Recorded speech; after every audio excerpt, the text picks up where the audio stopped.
समाधि और सहज योग, सहज योग की अवस्था की आप बात कर रहे हैं, और जब मैं नहीं हूं तो सहज योग है, तो ये इसी की आप में वर्तमान में रहना ही ध्यान है। अभी नित्य वर्तमान में हो गए आप, है ना। तो ये जो अवस्था है ये साधक की पहली मांग है।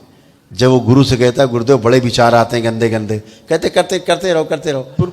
ऐसे कैसे होगा? गुरु का काम है भूत और भविष्य दोनों बंद करके वर्तमान में रख करके अपने शिष्य को साधना कराए। ये पूरी सृष्टि में, पूरी धरती में कहीं नहीं हो रहा है। बिल्कुल अभी क्या है, जैसे मन है, 5 चीजें हैं जीवन में, आत्मा, बुद्धि, चित्त, वृत्ति और मन। अभी आपसे कहा जाए ध्यान करिए, सपोज आप ध्यान करते हो, अचानक आप बैठे बैठे नाना के यहाँ, मामा के यहाँ, या बम्बई या अमेरिका कहीं पहुँच गए पुरानी जगह पे, फिर आप कहते अरे यार ये कहाँ आ गए, फिर ध्यान की तरफ नहीं, यहीं पे रहना है, वर्तमान में करते हैं ना। ये कौन देखता कि आप वहाँ चले गए, जबकि आत्मा तो एक ही है। तो ये कौन देख रहा है ध्यान में? वो है ना। एक्चुअली मैं बोल रहा हूं, जो सुन रहा है, जो बोल रहा है, जो वार्ता कर रहा है, वो एक ही है। और जो दर्शन कर रहा है, जो उस अवस्था में होता है, श्रीमद् भगवत गीता में लिखा है, प्रभु उन्होंने, अर्जुन ने पूछा था कि वो प्रभु मेरा मन बार बार भटकता है, दौड़ता है, वो अपने को एकाग्र नहीं कर पाता। तो उन्होंने 2 उपाय बताए थे। यही मैं कहना चाह रहा हूँ कि जब अर्जुन ये बात कह रहे हैं कि मेरा मन बार बार भागता है, ये कौन देख रहा मन भाग रहा है? ये मन तो एक ही है जी हाँ। जीवन एक, तो भाग कौन रहा है ये और देख कौन रहा है? मैं बताता हूँ। जीवन के 5 हिस्से हैं, ठीक? तो आत्मा, बुद्धि, चित्त, वृत्ति और मन, 5 मिलके इसको जीवन कहा गया। तो जब आप ध्यान करते हैं तो मन को आपका मन भागता है। कहाँ भागता है? इधर उधर भागता नहीं, भागता। तो इस पे दृष्टि कौन रखता है? इस पे दृष्टि रखने वाले का नाम है वृत्ति। क्या नाम है? वृत्ति, जिसको बोलते हैं आप बाद में पुनरावृत्ति। तो वृत्ति की दृष्टि उस पर रहती है, मन के ऊपर। मन भागता है तो वृत्ति देखती है किधर गया, इधर। क्यों? उसके अंदर विश्लेषण और तुलन की शक्ति है, तुलनात्मक, सापेक्ष है। तुलनात्मक अध्ययन करने की शक्ति है वृत्ति में, सापेक्ष है। तुलनात्मक अध्ययन करने की शक्ति उसके अंदर है। अगर वो प्रिय हित लाभ के अनुसार दृष्टि है उसकी, तो भोग की दृष्टि है। अभी हम 4.5 क्रियाओं में जीते हैं, संवेदनाओं के आधार पे, शरीर मान के अपने को जीते हैं।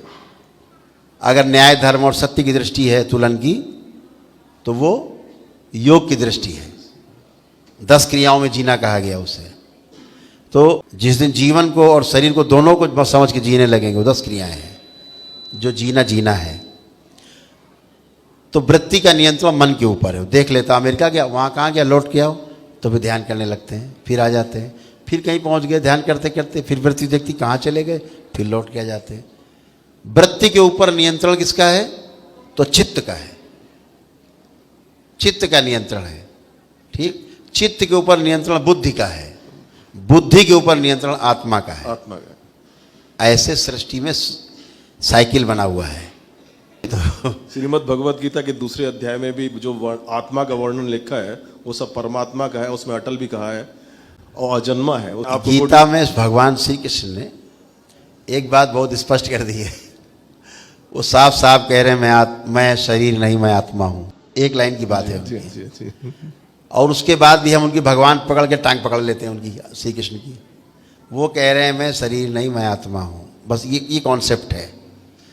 इसी पे सवार हो जाइए और पार हो जाइए। बाकी इसी का विस्तार है गीता। बाकी दुर्भाग्य ये है कि बड़े बड़े जो कई देशों में अपने अपने संस्थान चला रहे हैं, अगर उनकी श्रीमद् भगवत गीता की व्याख्या को सुनेंगे तो वो साकार रूप में पूजन के लिए कहते हैं 18वें अध्याय में, मन मना मत भक्तो मगाजी मामो नमस्कुरु मामे वैश्यम सत्यम ते प्रतिजाने प्रियोसी में। वो कहते हैं साकार रूप में बंसीधारी मुरलीधारी के शरण में आ जा, मैं तुझे उससे मुक्त कर दूंगा। तो वो भी साकार की वर्णन किया है उन्होंने, निराकार तत्व का वर्णन भी नहीं किया है। आपको कोटि कोटि प्रणाम प्रभु, आपने मेरी। भगवान श्री कृष्ण से अंतिम में अर्जुन पूछते हैं कि हे प्रभु, मैं कैसे ज्ञान को उपलब्ध होऊंगा? मैं कैसे सब समझूंगा चीजों। तो भगवान श्री कृष्ण ने कहा कि हे अर्जुन, जितना तूने आज तक सुना है, जितना अध्ययन किया है, गुरु मुख से सुना है, सब समझा जाना है, सब भूल जा। भूल जा, वर्तमान में रहे, सब भूल जा और छोटा बच्चा बन जा, जहां से जानना शुरू किया था, और मेरी शरण में आ, ज्ञान को उपलब्ध हो जाएगा।